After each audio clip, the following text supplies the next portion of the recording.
चलो नेक्स्ट पे आते हैं। नेक्स्ट एक्सपेरिमेंट है जिसमें कहा जा रहा है कि रिफ्रैक्टिव इंडेक्स निकालना ट्रैवलिंग माइक्रोस्कोप से। बताओ क्या क्या कठिनाइयाँ आई और क्या क्या सीखा। चंदन बताओ।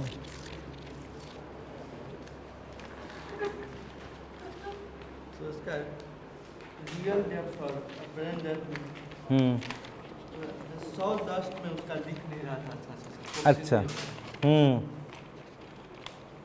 और H2 और क्रॉस वाला तो अच्छा से फोकसिंग हो रहा है। किसका? क्रॉस वाला, हाँ क्रॉस वाला हाँ और वाटर वाला, हाँ। वाटर से उसमें अच्छा से फोकसिंग हो जा रहा है। अच्छा, मतलब जो आपने कागज़ के ऊपर क्रॉस बनाया वो अच्छे से फोकस हो रहा था, और उसके ऊपर आपने पानी रख दिया तब भी वो अच्छा से हो रहा था, लेकिन उसके ऊपर जो सरफेस के लिए जो सॉडस्ट डाला है वो अच्छे से फोकस नहीं हो रहा था। ओके। और भी लोगों का हो रहा था क्या ऐसा? आपका ठीक आ रहा था, सॉडस्ट दिख रहा था ठीक ठाक? कुछ ने लाइकोपोडियम पाउडर से किया है, कुछ ने सॉडस्ट से किया है। अच्छा, तो दिया था क्या लाइकोपोडियम? मैं लेकर के आई। अच्छा, which was better? Which was better? Lycopodium was better। अच्छा। उसको ये लोग जल्दी से फोकस कर पा रहे थे। अच्छा, ओके। और जिन्होंने किया है, किसी किसी को मैंने शायद दोनों से कराया है। अच्छा, एक बार पाउडर सॉडस्ट से से किया। कराया, नहीं अच्छा मिला, फिर मैंने बोला इसको हटा करके लाइकोपोडियम से करके। धुंधला टाइप में रहता है। ओके ओके ओके, ठीक है ठीक है। बेसिक प्रॉब्लम इनका फोकस करने में नहीं आ रहा है, इनका रीडिंग लेने में आ रहा है। मुझे जो लग रहा है, आप ये बताएंगे इनको प्रॉब्लम किस में हो रहा है? फोकस करने में हो रहा था या जब रीडिंग ले रहे थे तब हो रहा था? रीडिंग। तो रीडिंग के लिए बेसिक इनका जो कंसेप्ट है वर्नियर का, वो एक बार अपने हिसाब से क्लियर शायद ये और अच्छे से पकड़ पाएंगे। देखो, जो ट्रैवलिंग माइक्रोस्कोप है उसके अंदर में आपको रीडिंग लेना कठिन ज़रूर होता है, इसलिए कि उसमें कितने 20 डिविजन्स 20 डिविजन्स और उधर टोटल 50 है। वो तो इन्होंने सब काउंट भी करके देखे और मैंने इनको निकालना भी सिखाया। नहीं, कितने मेन स्केल डिवीज़न कितने वर्नियर स्केल डिवीज़न से मैच करते हैं? 19-20 है या 49-50 है? 49-50। हाँ राइट। तो वो इतना कम है ना, देखो उसका डिफरेंस इतना कम है कि उसको आपको देखना रहता है कि कौन सी लाइन किस लाइन के सामने सामने है। तो शायद 6-7-5 लाइनें होंगी, 10 लाइनें होंगी जिसमें आपको पता ही नहीं चलेगा कि आपको लगेगा ये भी मैच कर रहा है, ये भी मैच कर रहा है, ये भी मैच कर रहा है, ये भी मैच कर रहा है। ओके। तो अगर ये दिक्कत है, पहचानने में दिक्कत है कि सब मैच ही करती दिख रही है, मैं किसको काउंट करूं, ये प्रॉब्लम हो सकता है, राइट। और उसके बाद बाकी जो प्रोसीड्यूर है वो तो सेम है, प्रोसीड्यूर जो है वो तो सेम है। वर्नियर स्केल का वो तो जो हम लोग नॉर्मल वर्नियर यूज़ करते हैं लेंथ नापने के लिए, जो आपने आगे के एक्सपेरिमेंट में किया है, उसमें तो उसके 10 डिवीज़न और उसके 9 डिवीज़न मैच करते हैं। हाँ। एक से ज़्यादा भी मैच कर सकते हैं। तो इसलिए यहाँ पे तो पता चल जाता है कि अच्छा ये सबसे बढ़िया मैच किया हुआ है। कभी कभी यहाँ की उल्टी दिक्कत है, कभी कभी यहाँ लगता है कि कोई भी मैच नहीं कर रहा। जो हमारा ये वाला वर्नियर स्केल है जिससे हमने वो डेंसिटी निकाली है उसकी रॉड की, उस वाले वर्नियर स्केल की समस्या क्या होती है कभी कभी कि लगता है कि कोई भी मैच नहीं कर रहा है, और ट्रैवलिंग माइक्रोस्कोप वाले की समस्या लगती है कि 8-10 मैच कर रहे हैं। ओके। तो वो होता ही यूँ है। एक वो ले लो ना जरा, वर्नियर स्केल ही दे दो मुझे, तो इस पर करने के बजाय उसी पे बता देंगे। एक से ज़्यादा मैच कर सकते वर्नियर?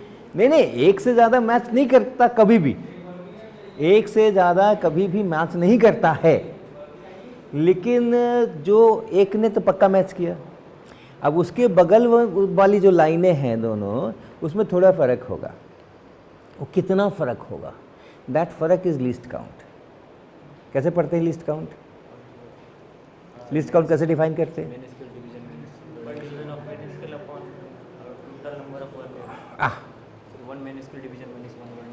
वो गंदा डेफिनेशन है। वो गंदा डेफिनेशन है। आपका जो मेन स्केल, अभी मैं उसकी थ्योरी बताता हूँ आपको। आपका जो मेन स्केल है उस पे जो कंसेक्यूटिव लाइंस हैं, अगल बगल वाली जो लाइंस हैं, उनके बीच का जो डिस्टेंस है उसको कहते हैं 1 मेन स्केल डिवीज़न, राइट। ये जो नीचे में ये मेन स्केल, इसको मेन स्केल कहते हैं ना, तो इसमें जो लाइनें बनी हैं अगल बगल की लाइन के बीच का जो डिस्टेंस है वो कहलाता है 1 मेन स्केल डिवीज़न।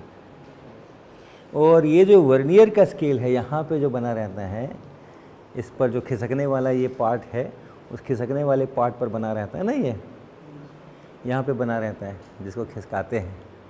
तो इसमें जो अगल बगल की लाइन है और उसमें जो जितना डिफरेंस है, जितना लेंथ है, सेपरेशन है, उसको कहते हैं 1 वर्नियर स्केल डिवीज़न। और ये दोनों थोड़ा अलग होते हैं, हाँ, थोड़ा अलग होते हैं। इसमें यहाँ जो बनाया वो तो 1-1 मिलीमीटर के ऊपर बना हुआ है। 1 सेंटीमीटर में 10 डिविजन्स बने हुए हैं, तो 1-1 मिलीमीटर पे 0.1 सेंटीमीटर पर है। लेकिन ये जो है इसमें इसके 10 डिवीज़न मिलकर के और मेन स्केल के 9 ही डिवीज़न के बराबर है।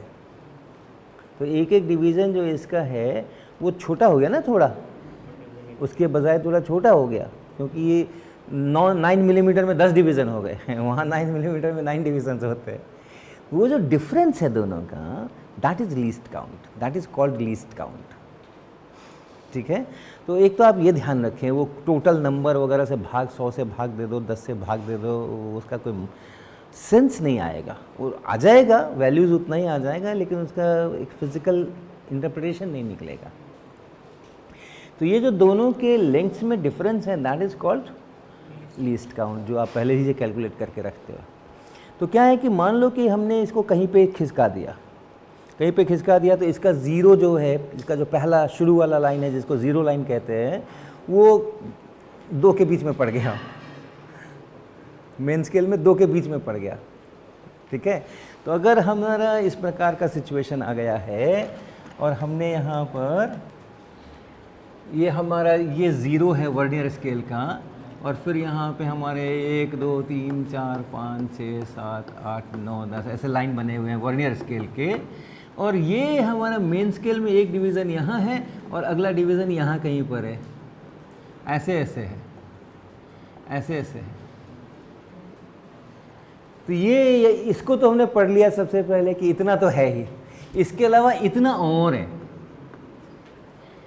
हाँ, जो हमने यहाँ पे लेंथ नापनी है मुझे, तो उसके लिए हमने जब इसको यहाँ पे फंसा दिया और कर दिया, तो ये कितना खुला यही पता करना ना, ये कितना खुला, वही तो लेंथ है ना, जब उसको फंसा देते हैं तो ये कितना खुला, तो जितना आपने खिसकाया, क्योंकि जब शुरू में यहाँ मिला देते हैं तो इसका जो ज़ीरो का लाइन है वो उसके ज़ीरो के लाइन के सामने होता है।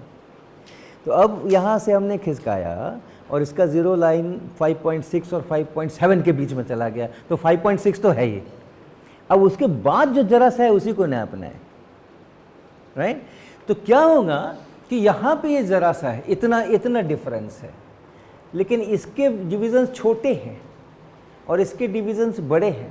तो अगली लाइन पे जाओगे तो उतना ही डिफरेंस नहीं रहेगा, क्योंकि इसके डिवीज़न छोटे छोटे हैं, इसके डिवीज़न बड़े बड़े हैं।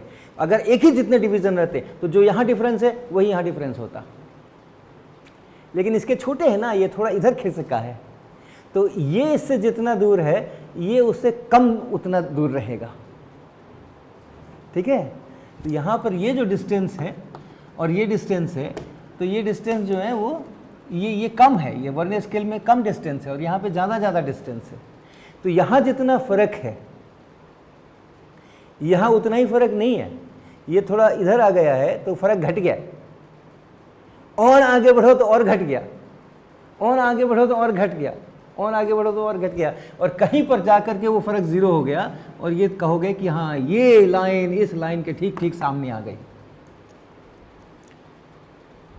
ओके, अब ये जब आ गई यहाँ पे, तो यहाँ से अगर हम, ये तो मिली हुई है, यहाँ से अगर हम जा रहे हैं तो ये इतना डिफरेंस है ना, ये 1 लीस्ट काउंट है, 1 लीस्ट काउंट है ना, 1 मेन स्केल का डिवीज़न माइनस 1 वर्नियर स्केल का डिवीज़न, तो दिस इज लीस्ट काउंट।